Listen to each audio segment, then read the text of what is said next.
2021, l'Autodrome Drummond fête ses 70 ans et se réinvente. Nos classes locales, modifiées Sportsman Pro Stock, Lightning Sprint, Mud Glide, Slingshot Junior et Senior ainsi que STR seront à l'affiche. Viendra s'ajouter la Super TT Nationale Série, mettant en vedette VTT, SXS et Autocross. Également la série NAFT, North American Flat Track. La visite de la série Empire Super Sprint à 2 reprises, la série Dirt Car Gros Bloc, le Race Mania 17 et l'événement de l'année à l'Autodrome Drummond, le Québec Dirt Weekend. 2 soirs de course, dont une bourse de 12 000 $ aux gagnants le samedi soir pour une course de 170 tours en modifié. Veuillez noter que la situation concernant la COVID-19 pourrait avoir un impact sur les soirées courses de l'Autodrome Drummond en 2021. Adonnant le cas, tous les détails vous seront dévoilés dans les plus brefs délais. L'Autodrome Drummond, la F1 de la Terre battue. Vous êtes tanné de votre vieux bazou et vous voulez du changement? Richard Auto, c'est l'endroit idéal pour trouver votre nouvelle voiture. Que ce soit pour une première, deuxième ou troisième chance au crédit et plus, tout le monde est accepté chez Richard Auto. En personne au 625A Boulevard Lemire à Drummondville ou sur internet au richardauto.ca. Richard Auto, l'endroit idéal pour trouver votre voiture de rêve.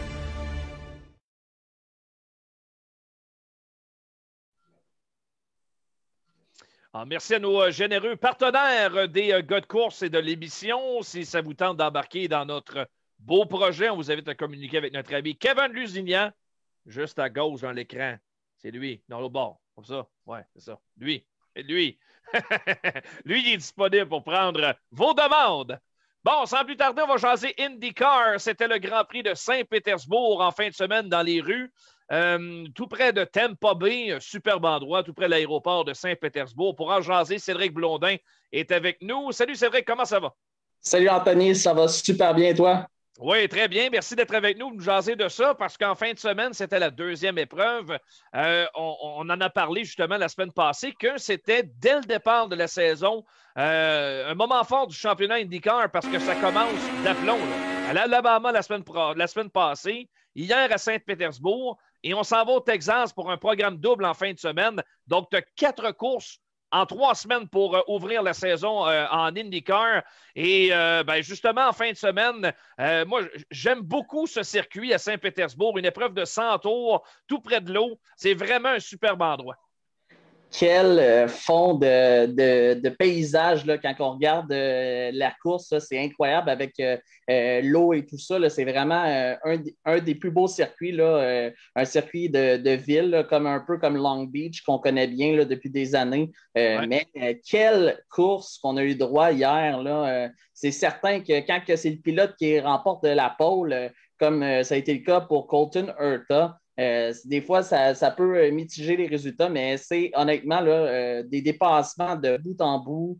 L'action était quand même assez intéressante. Puis, ça ne pardonne pas à Saint-Pétersbourg. Là, on voit justement Jimmy Johnson là, qui a causé une autre neutralisation. James Hinchcliffe qui a été victime de Takuma Sato, qui, comme à l'habitude, il fait un peu n'importe quoi là, sur la piste. Là, c'est un wrecking ball, comme qu'on peut appeler là, à certains moments en anglais. Mais honnêtement, quelle épreuve. Puis comme tu disais, là, les 4 épreuves en 3 fins de semaine. Là, puis déjà hier, là, les pilotes étaient exténués après la course. On le voyait. Puis même pendant le point de presse d'après-course, on a vu Colton Herta complètement épuisé. Même chose pour Joseph Newgarden. Mais les pilotes le disaient, on travaille tellement fort pendant l'été pour être capable de surfer à ces courses-là, parce que c'était quand même 100 tours. Là. Ouais. Et c'est tellement bosselé, parce que c'est un circuit de ville, c'est serré, les pilotes avaient des ampoules sur les doigts, sur les mains, donc c'était vraiment une grosse épreuve, c'est une des plus dures de la saison aussi. Là. Alors, tu parlais de Colton Herta qui remporte la victoire. Le nom Herta est un nom connu de l'IndyCar parce que le paternel Brian a roulé il y a de cela quelques années dans la série. Et là, c'est le fils qui assure la relève. Et déjà, il a rejoint le nombre de victoires de son papa, avec qui il a une excellente relation. Brian Herta est tout près, encore une fois, de la gestion de la carrière de son fils. Oui, puis c'est pas rare là, dans les courses automobiles que la famille est très impliquée, mais cette année, c'est quand même spécial, là. C'est son stratégiste dans les pluies là, au niveau de sa course. Là. C'est quand même assez spécial comme relation. Puis hier, j'ai adoré là, en pleine course là, une discussion entre les deux. À un moment donné, le reporter, je ne me rappelle plus c'est lequel là, pour NBC, qui dit c'est qui est le plus stressant entre les deux? Il dit aucun des deux. Je l'entends, je le connais tellement depuis des années. Il y a 21 ans, Colton Herta, que je le sais qu'il est en contrôle de la situation derrière le volant. Puis même s'il reste 5 ou 6 tours, ben, puis je pense que à cause de ça, là, cette relation-là, père-fils, va l'aider parce que c'est un talent exceptionnel, Colton Herta. À 21 ans seulement, déjà sa 4e victoire, c'est sa 3e saison qui vient de débuter. Là. Quel talent! Ça va être à surveiller là, jusqu'à la fin de sa carrière. Tu as parlé brièvement tantôt de Jimmy Johnson. C'est un gros nom qui fait le transfert du NASCAR à l'IndyCar et clairement, ça se fait avec difficulté. Hier, il a provoqué 2 neutralisations par des sorties de piste. Oui, effectivement, en course, ça a été très difficile pour une 2e fin de semaine consécutive. On ne le verra pas au Texas là, parce qu'il ne va pas courir les circuits ovales. Ça va être Tony Kanaan qui va être à sa place. Mais honnêtement, au niveau de la fin de semaine, là, quand même du progrès au niveau du delta qu'on appelle là, entre, mettons, la première place et son rang. Il a quand même coupé de moitié. Là, on voyait des écarts de 3 secondes en qualification lors de l'épreuve de Barber. Et là, c'était une seconde et demie, pardon. Il n'est même pas parti dernier. C'est le Canadien Dalton Kellett qui est parti au dernier rang. Donc, déjà là, on peut voir une certaine progression pour J.B. Johnson. C'est un ajustement assez important là, du NASCAR à l'IndyCar, c'est certain. Mais moi, je suis certain là, qu'il va finir par s'ajuster là, à sa voiture. On le voit, là, l'important, il n'y avait personne qui s'attendait là, au niveau de la série et des spécialistes à ce qu'il y ait du succès dès la première fin de semaine. Mais l'important, c'est de voir la progression. Il va falloir que les résultats en course arrivent parce que Chip Ganassi, il n'est pas très patient quand ça ne fonctionne pas. Maintenant, tu as développé au cours des dernières années, Cédric, une bonne relation avec le pilote Simon Pagenaud, le pilote français qui connaît un certain succès depuis déjà quelques années. Tu as eu l'occasion d'ailleurs de lui jaser hier après la course.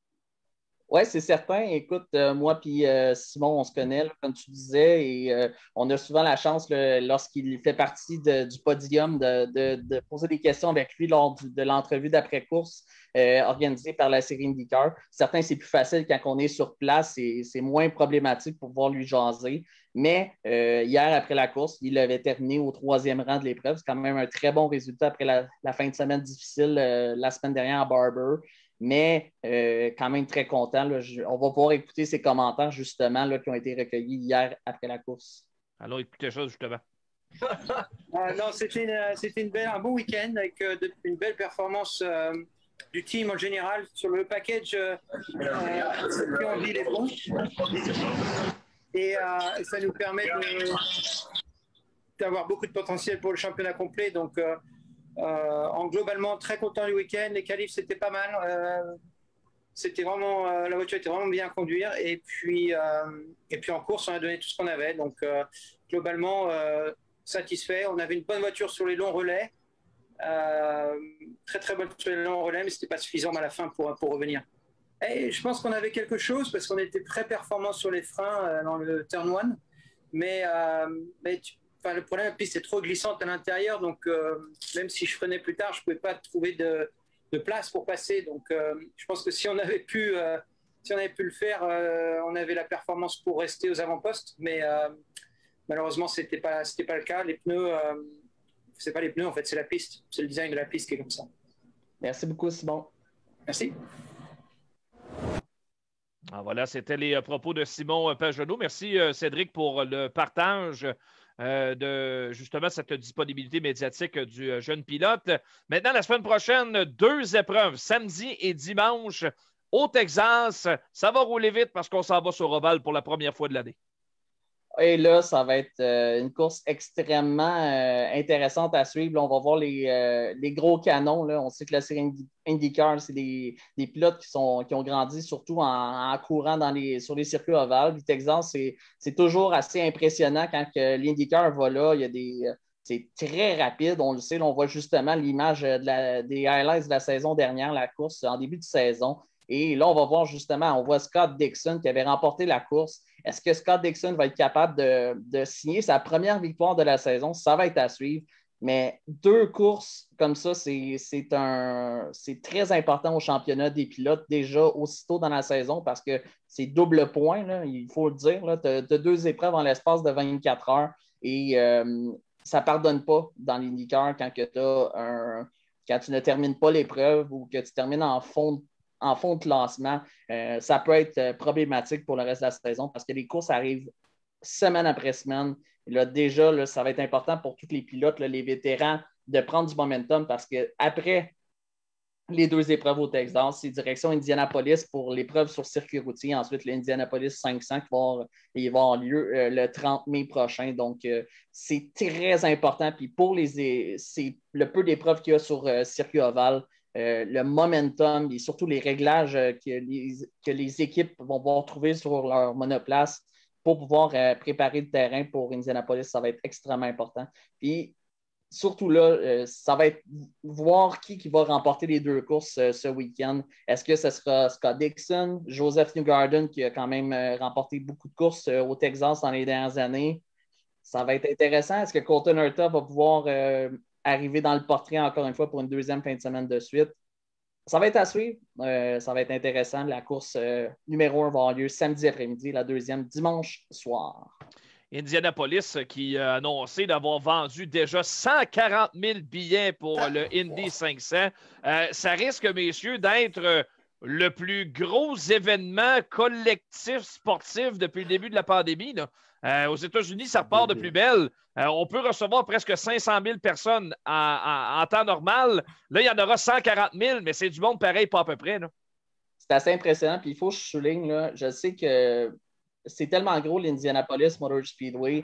Ils travaillent de concert avec la santé publique en Indiana. Là. C'est une place où il y a de la vaccination à longueur de semaine. Il y a beaucoup de vaccination qui se fait là. Donc, je veux saluer aussi les efforts de Roger Penske là, depuis qu'il a fait l'acquisition de la série IndyCar en plus de son écurie Team Penske.